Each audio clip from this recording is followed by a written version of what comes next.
What is up, everybody? I'm No Lux Given here with your afternoon snap, and today Asgard is the featured location, so let's take a look at the deck that I am running today. I'm calling this Asgard Aggro Pairs because there are a bunch of 2-card synergies in the deck, and we'll talk about that in a moment. But first things first, let's take a look at Asgard here. So after turn 4, whoever is winning here draws 2 cards. And that is a pretty straightforward location, but it does have a few implications as far as how we're going to build the deck. First off, we want to be winning the location by turn 4. So you'll notice that everything in this deck, aside from Serra, costs 4 or less, and that's just so that we can play some really powerful cards there early on. It's also going to mean that we're able to make use of the card draw, because we're going to draw 2 cards. We want to be able to play those 2 cards in the final 2 turns of the game. So for that reason, this deck is super cheap, though I'm not running any 1-cost cards, and that's partially because 1-cost cards don't actually have any synergy with Serra. Though I could see a build of the deck where you eschew Serra and you make the curve a little bit shorter with some 1-cost cards as well. But I think Serra is a really powerful card, and it's also nice because Asgard draws you 2 cards going into turn 5. So it sets you up really well, makes you really likely that you're going to be able to play that Serra on turn 5. Otherwise, we just have cards with really good rates. But there is one other thing going on in the deck. That is the pairs. And I'll talk about that next here. With the idea that you're going to be able to draw 2 cards, I think that it makes a lot of sense to just play a little bit more synergy in your aggro good stuffs deck. So that's also what we're going to be looking at. There is a small discard package and a small movement package. So we'll talk about the discard package first. We've got Black Cat plus Ghost Rider. Black Cat, obviously just a pretty good rate by itself, and then also Colleen Wing as a 2/4, pretty reasonable, and then you can follow that up with Ghost Rider to get back whatever Colleen Wing has discarded. With the Black Cat discard, that means Ghost Rider is a 4/10, which is decently good. I could also see playing Swordmaster in the deck to complement these things. Swordmaster being a 3/6 means that it's a pretty good play into Asgard in the early game, and then the idea being once you've won on Asgard, you increase your chances of drawing Ghost Rider later on. And obviously that's just really powerful as a 4/10 hero. One other kind of package that we have, this one I've trimmed down over time, but I'll also bring up some other potential inclusions. But that is the movement package here. And we've got Juggernaut plus Miles Morales Spider-Man. Very small, not really making too much use of it. But again, the idea here is if Asgard is going to draw you additional cards, then that makes it more likely that you'll be able to make use of some of the deck synergies. Now, Juggernaut is also pretty good in terms of battling for Asgard, which is one of the reasons that I like it in the deck. You can play Juggernaut on turn 3 to curve out into Miles Morales plus a 3-drop on turn 4, or you can just play Juggernaut into Asgard on turn 4, push your opponent out of the location, and be able to win it for yourself. There's also some fun things that Juggernaut can do on the final turn to help you win the game. And then there is one other pair of cards in the deck, and that is going to be Thor plus Mjolnir. And obviously Thor's home is Asgard. The location is pretty well built for him. Thor used to be a 4-cost card, by the way. I think that was in the beta, so a lot of people might not remember back then. But yeah, Thor is kind of designed to work with Asgard, and that is a huge part of the deck. You're playing a 3/10.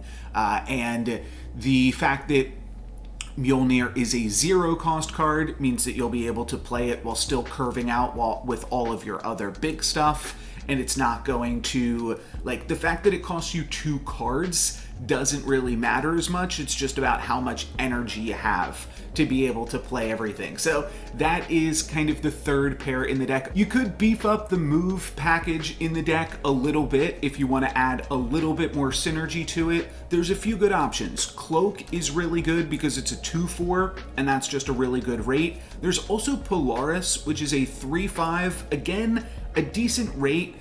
Sometimes a little bit awkward though with this featured location. You don't want to move cards into Asgard, and most of the time your opponent's going to play to Asgard anyways, though it can do some silly tricks towards the end of the game. It's just tough to fit it on the curve. You could also play stuff like Doctor Strange, which can move cards out of Asgard if you've already won or lost the location to surprise your opponent in the final turns. And similarly, Nightcrawler can be pretty good early there because it's just 1 cost for 2 power, will help you win in the featured location, and then you can move it around later to add additional cards there. So those are all definite options that you can consider if you either don't have any of these cards in the deck or want to try out anything in particular. There's a few cards that you could play in the deck if you want to make some changes, though these are the ones that I'm playing because they just have the best rate. They've got the best cost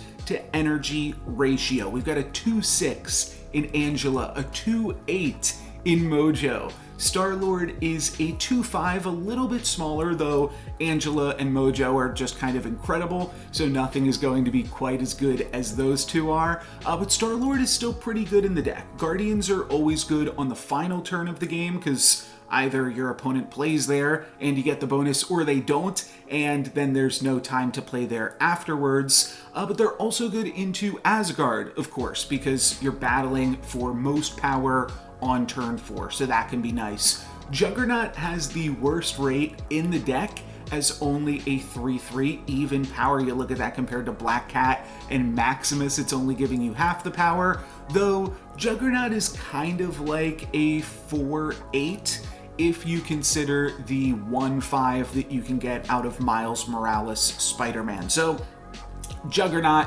also just a pretty cool card and allows you to do some fun things as far as battling for Asgard and stuff.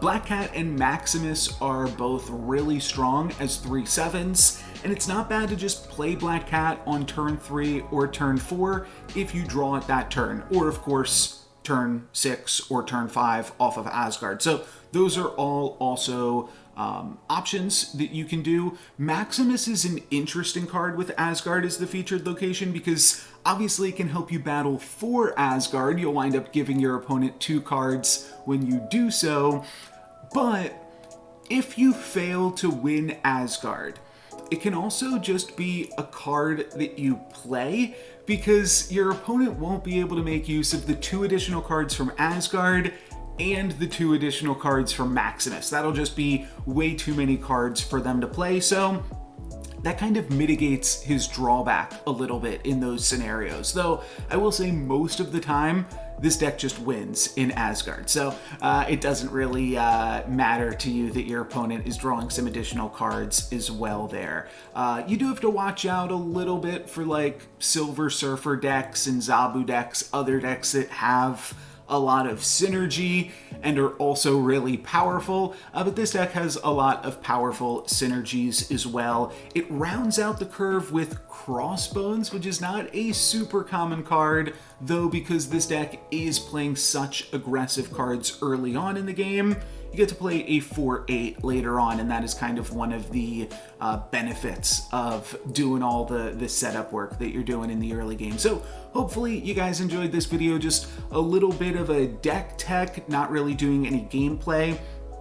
I've been playing this deck a lot. Most of the games are pretty straightforward, and I've also been changing this deck around a lot, and I guess that is a fine time to talk about some potential replacements. I've brought up some discard cards and some move cards that you could play. I was also briefly playing Lizard, which is kind of like a 2/5, and it's a 2/5 as far as winning Asgard, though in the late game it's kind of going to fall off and become a 2/2. So I haven't really liked Lizard that much, though I did play it to pretty good success in the deck for a little bit. Another 2/2 that you could try out, though, is Okoye. And this one I wasn't brave enough to try out because I really wanted to win that early game, though I did think it would be fun to use Okoye, give your whole deck +1/+1, and then actually be able to draw a little bit more of your deck than you normally would, and get a little bit more use from Okoye's bonus.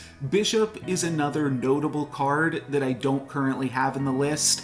I found that it wasn't super great with Asgard, because you would only play like one other card after it, so it's like a 3/2, 3/3, and wasn't that great with the featured location, though it is obviously still a really powerful card, especially in aggressive kind of dump your hand style decks like this. So I could definitely see playing Bishop, and I'm sure there's some other just cheaper cards that I'm missing. You could play some more Guardians potentially too, but let me know what you guys think of the deck, what you think about this style of content, and if you try it out, let me know how that goes for you. But that's going to be it for me today. Thank you guys very much for watching. I'm No Luck's Given. Peace.